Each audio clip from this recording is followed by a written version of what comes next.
जय हिंद आप सभी का। और आज हम एक बहुत ही इंपॉर्टेंट सवाल के बारे में बात करेंगे। क्या इंडिया को काला पानी रीजन मिलेगा? अभी बीच में बहुत बड़ा डिस्प्यूट चल रहा है नेपाल और इंडिया के बीच में, और यही टॉपिक आपकी एसएसबी की जीडी और पर्सनल इंटरव्यू में पूछा जाएगा एसएसबी के अंदर। कैसे, मैं उस बारे में आपको डिटेल में समझाता हूँ। पहले मेरी बात समझिए कि जो हमारी भारत माँ है उनकी सिक्योरिटी आपके लिए बहुत इंपॉर्टेंट बन जाती है, प्लस एसएसबी के लिए भी इंपॉर्टेंट बन जाती है। पाकिस्तान, नेपाल, चाइना, भूटान, बांग्लादेश अपनी बॉर्डर लाइन के लिए क्या डिसीजन ले रहे हैं ये आपको पता होना चाहिए, क्योंकि कहीं ना कहीं उससे आपकी इंडिया की बॉर्डर लाइन भी डिफाइन होती है।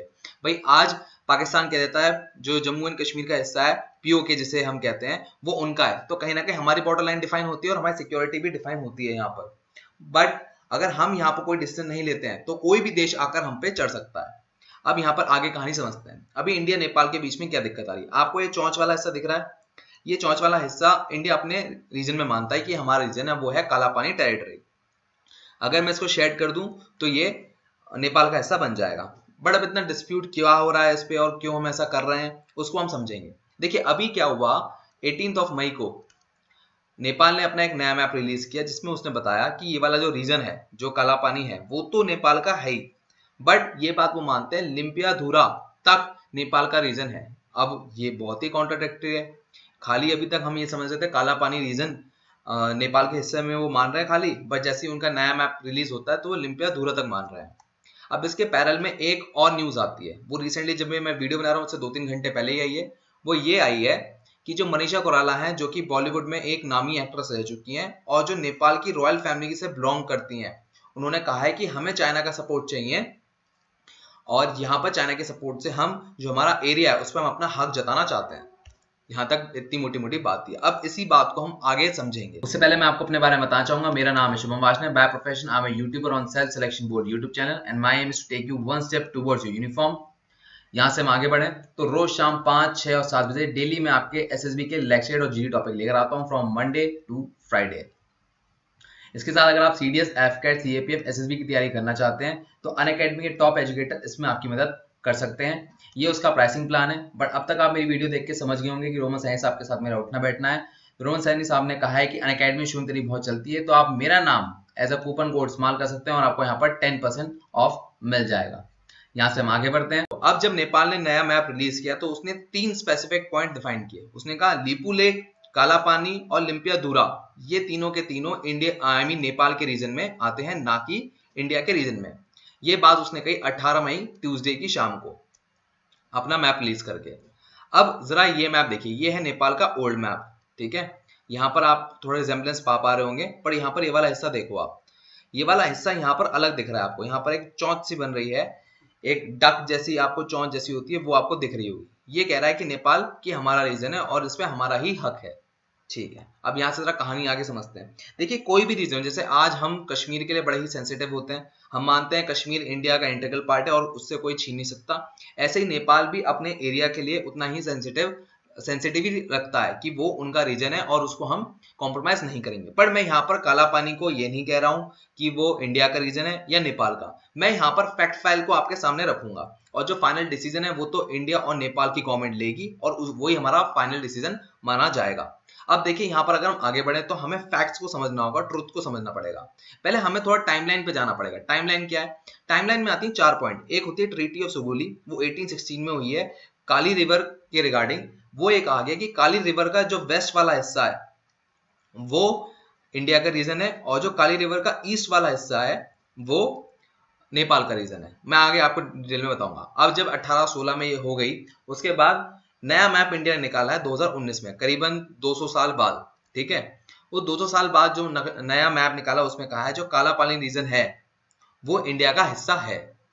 उसके बाद कुछ ही समय बाद मतलब 2020 में 11 मई को बीआरओ मतलब बॉर्डर रोड ऑर्गेनाइजेशन 80 किलोमीटर की रोड बना देती है काला पानी रीजन तक और वो चाइना को ज्वाइन करती है और कहती है कि मतलब इंडिया कहता है कि ये वाली जो रोड है हम यूज करेंगे हमारे जो हिंदू पिलग्रिम्स हैं उनके लिए, जिससे वो कैलाश मानसरोवर जा सकें। कैलाश मानसरोवर कहाँ पर है? वो चाइना के अंदर आता है आज की तारीख में, वहां पर जा सकें और अपनी प्रार्थना कर सकें।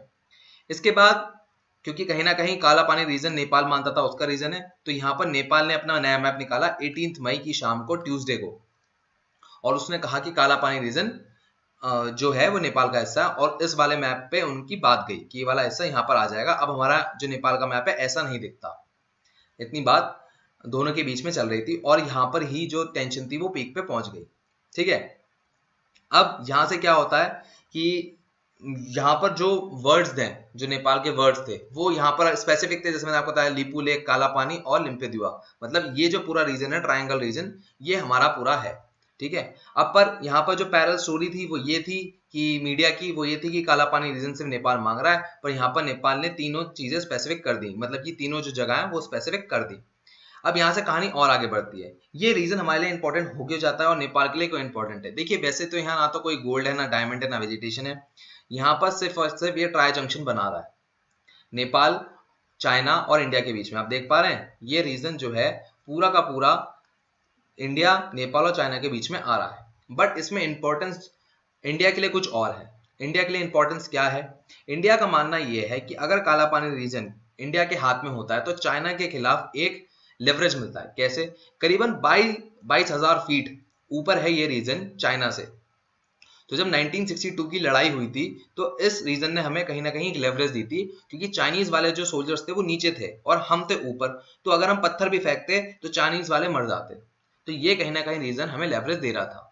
ठीक है, नेपाल का सिंपल ये स्टांस यही है कि 1816 में जो डील हुई थी सोगुली करके, British India versus Nepal empire के बीच में, तो उसमें सिंपल लिखा है काली रिवर है उसका जो ईस्टर्न हिस्सा है वो हमारा है और वेस्टर्न आपका। अब आप सोच रहे यार ईस्टर्न वेस्टर्न है, क्या चक्कर, क्या है? थोड़ा ढंग से समझाओ। देखो, ढंग से समझाने वाली बात इसमें ये है, मैं जरा आपके लिए स्क्रीन क्लियर करता हूँ। ये यहाँ पर महाकाली रिवर है, जिसे हम काली रिवर कहते हैं, वो यहाँ तक आपको दिख रही होगी, पर यहाँ से डिस्ट्रीब्यूट हो रही है, इसका ओरिजिन डिस्ट्रीब्यूट हो रहा है। एक जा रहा है लिपू लेक तक, एक जा रहा है लिम्पिया धूरा तक। ठीक है, अब इंडिया आज तक मानता आ रहा था कि ये जो रीजन है इसका पूरा का पूरा जो वेस्ट ईस्ट वाला हिस्सा है ये जो है नेपाल का है और यहां से यहां तक का रीजन हमारा। ठीक है, बट अभी 18 मई को जब ये नया मैप रिलीज किया तो यहाँ पर नेपाल का कहना है कि नहीं, महाकाली रिवर जो है, जो काली रिवर है, वो यहाँ तक जो इसका ईस्टर्न हिस्सा है ये वाला आपका है और यहाँ से पूरा का पूरा रीजन हमारा है। ये बात वो कह रहे हैं। अब ये गड़बड़ हो गई, बहुत बड़ी गड़बड़ हो गई कि यार ऐसे कैसे कर सकते हैं, क्योंकि कहीं ना कहीं अगर हमें चाइना के खिलाफ डिफेंस चाहिए तो हमें काला पानी रीजन चाहिए ही होगा, क्योंकि वो कहीं ना कहीं में एक लेवरेज देता है। अब यहाँ पर नेपाल की एक पैरल स्टोरी और आती है। क्या स्टोरी आती है वो समझिए। नेपाल ये मानता है कि हमने 1962 की वॉर में, इंडो चाइना की वॉर के टाइम, नेपाल ने अलाउ किया था इंडियन फोर्सेस को कि वो वहां पर पोजीशन ले अगेंस्ट चाइना, क्योंकि वो कहीं ना कहीं इंडिया के लिए एक प्रिविलेज जगह है, कहीं ना कहीं वो ऊंची है हाई ऑल्टीट्यूड पे, तो कहीं ना कहीं इंडिया को लेवरेज मिल रहा है।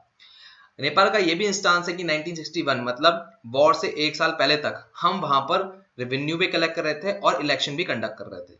ये नेपाल का कहना है। पर नेपाल का ये भी कहना है कि 1962 के बाद से इंडिया ने अपनी फोर्सेस वहां से कभी हटाई नहीं है, जो कि हमारा एरिया है। ये नेपाल का इंस्टांस है। ठीक है, अब जो पूरी की पूरी मुसीबत है वो यहाँ पर आ रखी है, वो है 1816 की डील पे, जो कि सगोली। अगर ये सगोली डील क्लियर हो जाए कि ये कौन सी रिवर की बात हो रही है भाई, यहाँ पर आपके स्क्रीन क्लियर करता हूँ एक मिनट। तो यहाँ पर कौन सी भाई, अगर मान लो ये वाली बात हो रही है कि ये वाली जो रिवर है, ठीक है, क्योंकि काली रिवर का ओरिजिन नहीं समझ में आ रहा भाई, ये वाली रिवर का है या ये वाली रिवर का है, तो यहाँ पर दिक्कत आ रही है। अगर मान लो ये डिफाइन हो जाए कि ये वाला है तो इंडिया को कोई दिक्कत नहीं है, काला पानी और लीपू लेक पे वो सड़क आराम से अपनी चला सकते हैं। अब ये रीजन क्लियर होने में बहुत दिक्कत हो रही है। अब यहाँ से जरा कहानी आगे बढ़ती है। कहानी अब आगे बढ़ती है चाइना की तरफ। देखिए, ये जो लैंड डिस्प्यूट है वो है तो दो देशों के बीच में, और ये कोई भी दो देश हो, कोई भी नेबरिंग दो देश होते हैं, उनके बीच में लैंड डिस्प्यूट होता ही होता है। ये कॉमन सी बात है, क्योंकि यार कहां तक का हिसाब रख लोगे तुम। ठीक है, बट ऐसा नहीं होना चाहिए कि थर्ड पार्टी आकर इसका फायदा ले ले। और मैं यहाँ पर सिंपल चाइना की बात कर रहा हूँ। यहाँ पर चाइना प्रॉफिट ले सकता है, और यहाँ पर जो केपी ओली की गवर्नमेंट है उन पे भी काफी प्रेशर बना हुआ है, क्योंकि जब केपी ओली 90s के दशक में होम मिनिस्टर थे तो यहाँ पर उन पे बहुत ही ज्यादा प्रेशर था कि ये वाला रीजन क्यों इंडिया को दे रखा है अभी तक, जबकि 1962 की वॉर तो खत्म हो चुकी है, उनसे कहा जा रहा था। ठीक है, तो यहाँ पर अगर कहीं ना कहीं केपी ओली साहब इस रीजन को वापस नहीं लाते हैं तो उनकी चाइना कह रहा हूँ, नेपाल में दोबारा गवर्नमेंट लाना बहुत ही मुश्किल हो जाएगा। अब यहाँ पर आते हैं मनीषा कोइराला की बात पे। 21 मई समय है, 18 मई को नया मैप आया है और यहाँ पर मनीषा कोइराला जो कि एक कहीं ना कहीं बहुत ही पब्लिक फिगर बना के रखती है नेपाल में और इंडिया में, उनकी बात का वजन पड़ता है क्योंकि उन्होंने ट्वीट कर दिया था। अब इसका जो फायदा है वो चाइना उठाने वाला है फॉर श्योर। अब मैं यहाँ पर एक पैरल स्टोरी लाना चाहूंगा चाइना की बात खत्म करने से पहले। देखिए आज से कुछ समय पहले, करीबन 1-1.5 साल, if I am not wrong, 1-1.5 साल पहले डोकलाम इशू हुआ था। ठीक है, ये डोकलाम जो रीजन है ये भूटान के अंदर आता है और यहाँ पर चाइना ने एंट्री मारी थी डोकलाम में और यहाँ पर इसे अपना रीजन बताया था और यहाँ पर सड़क बनाने और ट्रेन बनाने की कोशिश की थी। ठीक है, यहाँ पर भूटान की मदद करी थी इंडिया ने यहाँ पर स्टांस लेकर और यहाँ से डोकलाम से जो चाइनीज आर्मी उसको धकेल हटाया था। तो अगर चाइना नेपाल में कहीं टेरिटरी का डिस्प्यूट नहीं कर रहा तो वो उसका आज कोई ना कोई फायदा हो रहा है, इसलिए नहीं कर रहा। वरना ऐसा टाइम आ सकता है जैसे भूटान के साथ आज चाइना कर रहा है वैसे वो कल नेपाल के साथ भी कर सके। तो इस बात को नेपाल का ध्यान रखना है। ऊपर से अगर आज नेपाल और इंडिया के रिलेशनशिप खराब होते हैं तो कहीं ना कहीं दोनों देशों के लिए एक बहुत बड़ी दिक्कत है। फर्स्ट ऑफ ऑल यहाँ पर अगर हम बात करें, जो नेपाल है उसके टाइज इंडिया के साथ तब से हैं जब से दोनों देश आजाद हुए, मतलब 1947 से। ठीक है, अब 1947 से जब हम आजाद हुए तो हम इस बात को ध्यान रखते थे कि हम हर प्लेटफॉर्म पे, इंटरनेशनल प्लेटफॉर्म पे एक साथ खड़े रहें और एक दूसरे के लिए खड़े रहें और इनफैक्ट इस बात का भी ध्यान रखें कि दोनों देशों की जो जरूरतें हैं वो पूरी हो रही हो। और कहीं ना कहीं हमारे कल्चरल ट्राइज बहुत ज्यादा स्ट्रांग है। भाई नेपाल में भी हिंदू पॉपुलेशन बहुत ज्यादा है और वहां पर बुद्धिस्ट पॉपुलेशन भी बहुत ज्यादा है, तो हम इस बात का भी ध्यान रखें क्योंकि वहां के लोग, नेपाली लोग इंडिया में शादी करते हैं और इंडिया के लोग जो है नेपाल में शादी करते हैं। तो ये अगर हम टाइज एक झटके में तोड़ देंगे तो कहीं ना कहीं दोनों देशों के लिए बहुत ही ज्यादा खराब होगा। और नेपाली जो लोग हैं, एक बात और मैं यहाँ रखना चाहूंगा, यहाँ पर इंडिया में पढ़ने भी आते हैं और यहाँ पर नौकरी भी करते हैं and we most welcome them. ठीक है, और ये बात सही भी है क्योंकि जितने ज्यादा फ्रेंड रिलेशनशिप होंगे उतनी तेजी से डेवलपमेंट होगा। पर यहाँ पर हमें ध्यान रखना है कि कहीं ना कहीं चाइना इस बात का फायदा ना उठा ले। तो ये थी पूरी कहानी कि नेपाल इंडिया की टेंशन पीक पे क्यों आ गई। बट यहाँ पर जो इंटरव्यूइंग ऑफिसर होगा, जो एसएसबी का, वो आपसे पूछेगा कि क्या सिर्फ एकमात्र रीजन यही है बॉर्डर डिस्प्यूट जो कि नेपाल और इंडिया की टेंशन की वजह बना हुआ है? क्या कोई और सवाल नहीं है, मतलब या कोई और रीजन नहीं है?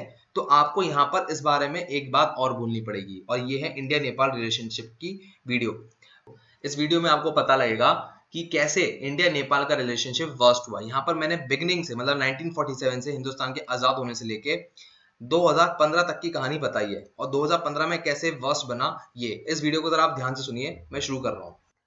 अब देखिए, इस टॉपिक की जब हम शुरुआत कर रहे हैं तो हम इसके सारे फेजेस की बात करेंगे, हमारे रिलेशनशिप टाइप, ट्रेड और हमारे आने वाला फ्यूचर इन्फ्लुएंस इंडिया का कैसा रहेगा और क्या क्या हम आगे कर सकते हैं नेपाल के साथ। चलिए शुरू करते हैं। नेपाल को पहले हम पोजीशन समझ लेते हैं। देखिए, ये है हमारी प्यारी भारत माँ और यहां पर आप देख रहे हैं नेपाल लिखा हुआ। नेपाल एक लैंडलॉक कंट्री है, जैसे कि आप देख पा रहे हैं, चारों तरफ से घिरा हुआ है। इस चारों तरफ से घिरे होने पे सबसे ऊपर चाइना है और बाकी जगह से वो इंडिया से घिरा हुआ है। पहले उत्तराखंड है, फिर उत्तर प्रदेश, फिर बिहार, फिर वेस्ट बंगाल। ये छोटी सी लाइन देख रहे हैं, ये वेस्ट बंगाल की है और फिर आखिर में सिक्किम। चलिए अब आगे शुरू करते हैं। देखिए, किसी भी देश के अच्छे रिलेशनशिप माने जाते हैं अगर कोई दो देश मिलिट्री एक्सरसाइज साथ कर रहे हैं, और हम नेपाल के साथ एक मिलिट्री एक्सरसाइज कर रहे हैं जिसका नाम है सूर्य किरण। अब ये जो अच्छे रिश्ते हैं ये 1950 में शुरू हुए थे with Indo Nepal treaty of peace and friendship, जिसमें कई बातें कही गई, जैसे वहां के लोग और इंडिया के लोग दोनों फ्रीली मूव कर सकते हैं across the border without any passport और वीजा। दोनों देशों में क्लोज रिलेशनशिप रहेंगे on the matter of defence and foreign policy. जो नेपाली हैं उनकी इकोनॉमी और एजुकेशन अपॉर्चुनिटी भी इंडिया में मिलेगी। और आखिरी और बहुत ही ज्यादा इंपॉर्टेंट बात कि जो नेपाली लोग हैं वो इंडियन गवर्नमेंट में एक नौकरी पा सकते हैं एक्सेप्ट सम स्टेट्स और civil services like IFS, IAS और आईपीएस। यहां तक की बात होने के बावजूद भी आने वाले समय में हमने कहीं ना कहीं रिश्तों में गिरावट देखी। उसमें से एक गिरावट थी ट्रेड डेफिसिट। इंडिया और नेपाल के जो ट्रेड है वो इंडिया के फेवर में ज्यादा है। कैसे? अगर हम 2010 से 2011 की बायलैटरल ट्रेड रिपोर्ट देखें तो टोटल ट्रेड हुआ है 4.2 बिलियन का। उसमें जो ट्रेड है वो इंडिया के फेवर में, मतलब इंडिया जो नेपाल को एक्सपोर्ट करता है वो करता है 3.62 बिलियन का, जबकि नेपाल से जो एक्सपोर्ट इंडिया में आता है वो है 59.7 मिलियन का, मतलब 600 मिलियन का। तो ये बहुत बड़ा गैप है। इस गैप के साथ एक और मुसीबतें हमारे साथ चलती रही, वो थी ह्यूमन ट्रैफिकिंग। नेपाल की जो लड़कियां हैं उनको वहां से किडनैप करके करीबन 5 से 10 हजार हर साल इंडिया में भेजा जाता था और सेक्स ट्रैफिकिंग के लिए यूज किया जाता था। अब ये मैटर रिजॉल्व हो रहे थे टाइम के साथ अकॉर्डिंगली, जहां जितनी जरूरत पड़ रही थी। तभी 2015 में एक बहुत बड़ा इशू राइज हो गया जिसने रिलेशनशिप को एक नया मोड़ दे दिया। वो क्या था? देखिए, ये नेपाल का मैप है। इस नेपाल को मैप को 3 हिस्सों में बांटा गया है। एक है तराई रीजन, दूसरा है एलिवेटेड फ्लैटलैंड एंड हिल, ये आप जो देख पा रहे हैं यहीं पे काठमांडू पड़ता है, और लास्ट है माउंटेन रीजन। अब इस पूरे मैप में पॉपुलेशन मेनली 2 जगह है। एक है तराई रीजन, जिसे मतलब प्लेन रीजन, जैसे हम उत्तर प्रदेश अगर आप बिहार गए हैं तो एक फ्लैटलैंड होती है, उस तरह का एक रीजन है। और जो माउंटेन रीजन है ये, यहां पर पॉपुलेशन है सिर्फ इन 2 जगह। एलिवेटेड फ्लैटलैंड में इतनी पॉपुलेशन नहीं है। अब ये जो मधेसी नाम है, ये मधेसी यहां रहते हैं इस वाले ग्रीन वाले एरिया में, और यहीं से प्रॉब्लम शुरू हुई। क्या प्रॉब्लम हुई? अब जरा सबसे पहले मैप देखिए। 2015 में नेपाल में एक नया कॉन्स्टिट्यूशन आया, जिस कॉन्स्टिट्यूशन में नेपाल को 7 प्रोविंसेस में डिवाइड किया गया। अब वो 7 प्रोविंसेस क्या क्या थे उनके बारे में जान लीजिए। नेपाल के अंदर जो 7 प्रोविंसेस थे वो यहां से शुरू है। देखिए, पहला प्रोविंस, दूसरा, तीसरा, चौथा, पांचवा, छठा, सातवां। पर इस प्रोविंस से डिवाइड होने से कुछ लोग खुश नहीं थे। वो लोग कौन थे? वो लोग थे मधेसी। रीजन बिहाइंड क्या था? मधेसी लोग कहीं ना कहीं जो इस एरिया में लोग रहते हैं उनसे काफी अलग है। इनफैक्ट यहाँ पर जो लोग रहते हैं उनका कल्चर और उनका लुक दिखने का, वो कहीं ना कहीं इंडिया के नॉर्थन रीजन में जो लोग रहते हैं उत्तर प्रदेश और बिहार के, उनसे मिलता जुलता है। इनफैक्ट यहां तक है कि क्योंकि क्रॉस बॉर्डर फ्री है तो यहाँ के लोग, यहाँ के मतलब यूपी बिहार की आदमियों से और औरतों से शादी भी कर लेते हैं। तो इतना फ्रेंडली नेचर है।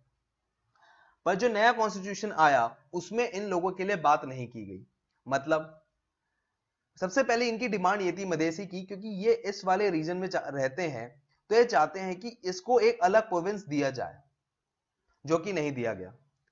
फिर दूसरी सबसे बड़ी प्रॉब्लम इनके साथ ये थी कि कॉन्स्टिट्यूशन में ये लिखा कि अगर नेपाली वुमेन किसी फॉरेनर के साथ शादी करती है तो उसके बच्चों को सिटीजनशिप राइट नहीं मिलेगी। मैंने अभी बात की थी जस्ट 2 मिनट पहले कि मधेसी लोग इंडियन लोगों से शादी कर लिया करते हैं because of common culture tie. अब इस बात से खता होकर मधेसी लोगों ने यहां पर ब्लॉकेज कर दी। अब इस ब्लॉकेज लेने से हुआ क्या? देखिए, नेपाल का जो पूरा सप्लाई है, जो इंपोर्ट्स आते हैं, वो सबके सब इंडिया की तरफ से आते हैं। अब अगर यही रीजन ब्लॉक कर दिया जाएगा तो नेपाल की ऑयल और गुड सप्लाई बंद हो जाएगी, और मेजॉरिटी ऑफ रीजंस के लिए नेपाल इंडिया पे डिपेंड करता है। अब जब ऐसी बातें होने लगी तो वहां पर ये वाला जो एरिया है, इन लोगों के अंदर एग्रेशन बढ़ने लगा। ये लोग खता होने लगे और कहीं ना कहीं इनको लगा कि ये जो मधेसी हैं ये इंडिया के साथ मिलके नेपाल पे इकोनॉमिक ब्लॉकेज लगा रहे हैं, जो कि 135 दिन चला, 135 डेज।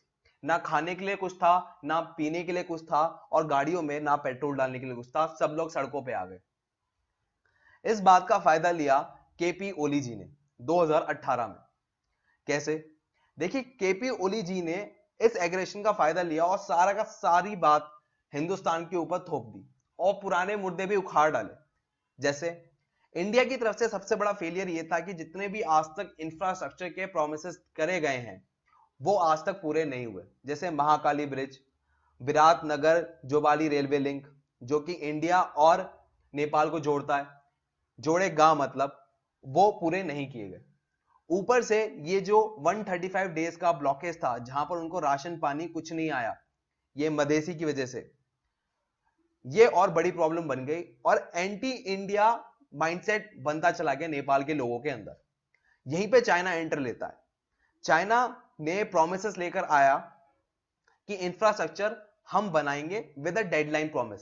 यहां इंडिया लैग कर रहा था। इंडिया ने कोई प्रॉमिस नहीं देने को तैयार हो रहे थे कि हम इतना काम इतने टाइम में खत्म कर देंगे।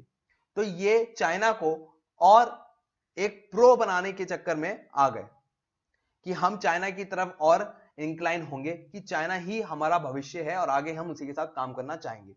इसके साथ एक बहुत बड़ी और प्रॉब्लम थी जो कि पास में हुई थी। इंडियन गवर्नमेंट ने डीमोनेटाइजेशन कर दिया था, जिसकी वजह से 500 और 1000 के नोट बंद हो गए थे। ये 500 और 1000 के नोट नेपाल में भी चलते हैं, वहां से डीमोनेटाइजेशन के आज तक वो पैसे आए नहीं। रीजन अगर आप देखें 99% ऑफ 500 एंड 1000 नोट्स आ गए थे वापस, 1% नहीं आए थे। अगर मान लो 100% 500 और 1000 के नोट्स आ जाते हैं तो कहीं ना कहीं जो करंट गवर्नमेंट है उनकी कहीं ना कहीं आलोचना होगी, उनकी बुराई होगी कि यहां तो कोई ब्लैक इकोनॉमी गायब ही नहीं हुई, और जिसकी वजह से फाइनेंशियल प्रॉब्लम नेपाल को झेलनी पड़ी क्योंकि वो पैसे कभी एक्सचेंज हुए ही नहीं और नेपाली लोगों का बहुत ज्यादा नुकसान हुआ। इसके बाद 2018 में कई ऐसे स्टेप्स और लिए गए जिसकी वजह से इंडिया और नेपाल में और दूरी बनती चली गई। नेपाल गवर्नमेंट ने अपना पर्सनल बेनिफिट ध्यान रखते हुए इंडिया को एज एन ईवल पोर्ट्रे किया।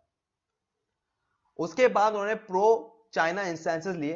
Railway connective with the Himalayas, मतलब सोच के देखिए ये नेपाल है और यहां से पूरा अगर इंडिया आता है ये तो ऊपर चाइना है। अगर मैं इस वाले मैप में आपको दिखाऊं तो आप देख पाएंगे यहां चाइना, यहां नेपाल है और यहां हिमालयास है। यहां पर हिमालयास को क्रॉस करके रेलवे लिंक और रोड्स बनाए गए। इसके बाद चाइना ने एक प्रॉमिस और किया कि वो अपने पोर्ट्स का एक्सेस देंगे जिससे वो पैसिफिक रीजन से वो कनेक्ट रहेंगे। इसके बाद और मेजर इंस्टेंसेस आए जिसमें यह कहा गया कि बिम्स्टेक जो मिलिट्री एक्सरसाइज होती है एक रीजन की, जो बंगाल, बे ऑफ बंगाल वाला रीजन है उनकी कंट्रीज की, उसमें नेपाल ने पार्ट लेने से मना कर दिया। बट जो सागर माथा फ्रेंडशिप एक्सरसाइज है जो चाइना के साथ है वो लगातार दूसरी बार सितंबर में करी। सोचिए बिम्स्टेक एक्सरसाइज होनी थी अगस्त में पुणे में और उसको कैंसिल करके उन्होंने चाइना के साथ अपनी ही एक्सरसाइज कंडक्ट करी। तो ये कहीं ना कहीं एंटी इंडियन स्टांस दिखाता है। नेपाल ने एक बात और समझी कि कहीं ना कहीं नेपाल को अब एक लैंड लॉक देश से एक लैंड लिंक देश बनना होगा। उससे उनका फायदा है और इंडिया का कहीं ना कहीं नुकसान। आज तक, और मैं कहूं पहले, नेपाल की इवन फॉरेन पॉलिसी भी इंडिया डिसाइड किया करता था, पर आज के तारीख में नेपाल खुद अपनी फॉरेन पॉलिसी डिसाइड करता है। प्लस आज वो ये कह रहा है कि वो लिंकेज का काम करने को तैयार है इंडिया के बीच में और चाइना के बीच में, बट वो डिपेंडेंट नेशन नहीं रहेगा। अब यही बात कहीं ना कहीं इंडिया के खिलाफ जाती है। पहले यहां पर तिब्बत एरिया हुआ करता था जो चाइना को अलग करता था इंडिया से। अब तिब्बत आता है चाइना के अंदर। अब अगर नेपाल भी चाइना के इन्फ्लुएंस में रहेगा तो कहीं ना कहीं इंडिया के लिए एक बैकफुट लेने वाली बात हो जाएगी। और कहीं ना कहीं जहां हम श्रीलंका जैसे जगह पर बैकफुट पे आ गए थे बिकॉज हम्बनटोटा पोर्ट लीज पे आ गया, यहां पर नेपाल में भी हमें ये दिक्कत झेलनी पड़ सकती है। अब ये सब बात होने के बाद आज इंडिया का क्या इंस्टांस होना चाहिए? इंडिया आज एक मेजर पावर के तौर पे खड़ा है, चाहे वो मिलिट्रीली हो, चाहे वो स्पेस में हो, चाहे वो हमारी जीडीपी हो जो कि हम आज 6th लार्जेस्ट इकोनॉमी है। हम एक मेजर पावर हैं स्पेशली साउथ एशिया रीजन में, और हमारा ये एक ब्रिक ब्रदर की तरह रोल बनता है कि जो छोटे छोटे देश हैं जो हमसे गरीब हैं उनकी हम मदद करें और उनको अपनी तरफ इन्फ्लुएंस करे रखें बाय कंप्लीटिंग प्रॉमिस इंफ्रास्ट्रक्चर। और ऐसा होगा तो कहीं ना कहीं वो हमारे साथ बने रहेंगे और permanent membership United nation security council में रहेगी। इसके साथ इंडिया को मेक श्योर करना चाहिए that no monkey reap benefit out of us. अब यहाँ तक आपको स्टोरी पूरी समझ में आ गई होगी। अब मोटे तौर पे कहूँ तो सिर्फ 2 रीजन हैं जिसकी वजह से इंडिया और नेपाल के जो टेंशन है बहुत बड़े हैं। पहला है मधेश इशू, दूसरा है बॉर्डर इशू। तो जब आप अपने पर्सनल इंटरव्यू में बात बोलेंगे तो आपको इन दोनों चीजों को एम्फेसाइज करना होगा। खाली बॉर्डर इशू बोलने से काम नहीं चलेगा। सवाल यही रहेगा कि क्या रीजन है इंडिया और नेपाल के टेंशन बड़े हैं। पहला होगा मधेश इशू, दूसरा होगा बॉर्डर इशू। अब खत्म करने से पहले मैं आपको एक वीडियो दिखाना चाह रहा हूँ, प्लीज इसे देखिए। Hey guys, today there is no Unacademy class। जो आज रात को 9 बजे रेशियो प्रोपोर्शन का सेशन 2 होना था वो आज नहीं होगा। और हम जो क्वांटिटेटिव एप्टीट्यूड के सारे चैप्टर कर रहे हैं वो हम लगातार करते रहेंगे ऐसी। बट जो आज की क्लास है वो हम कल करेंगे फ्राइडे को 9 PM and we will cover all the course of CDS, AFCAT, INET and territorial army by June 30th. So I will take your leave. Bye bye, take care. अगर आपको वीडियो अच्छी लगी और कंसेप्ट की clarity आई है तो खाने पे बुलाइए, और मेरी वीडियो देखकर आपको रिकमेंडेशन मिलती है तो मिठाई खिलाइए. अगर आप चाहते हैं कि मैं कोई टॉपिक लूं तो #वार्षिक कमेंट बॉक्स में बताइए, या मेरे कोई पर्सनल मैसेज हो तो आप इंस्टाग्राम पे मुझे DM कर सकते हैं. सेल्फ सिलेक्शन बोर्ड मेरे इंस्टाग्राम का हैंडल है and my aim is to take you one step towards uniform. तो मैं पूरी कोशिश करूंगा कि आपकी प्रॉब्लम सॉल्व हो. इसके साथ अगर आप कोई और GD टॉपिक या लेक्चर टॉपिक या पर्सनल इंटरव्यू का टॉपिक ढूंढना चाहते हैं तो मेरा नाम आप टाइप करिए यूट्यूब सर्च इंजन में और टाइप करिए ऐसे GD टॉपिक, मैं आपको मिल जाऊंगा, या आपको मेरी पूरी प्लेलिस्ट का लिंक डिस्क्रिप्शन बॉक्स में मिल जाएगा. मैं लेता हूं आपसे विदा. जय Hind, take care, bye bye.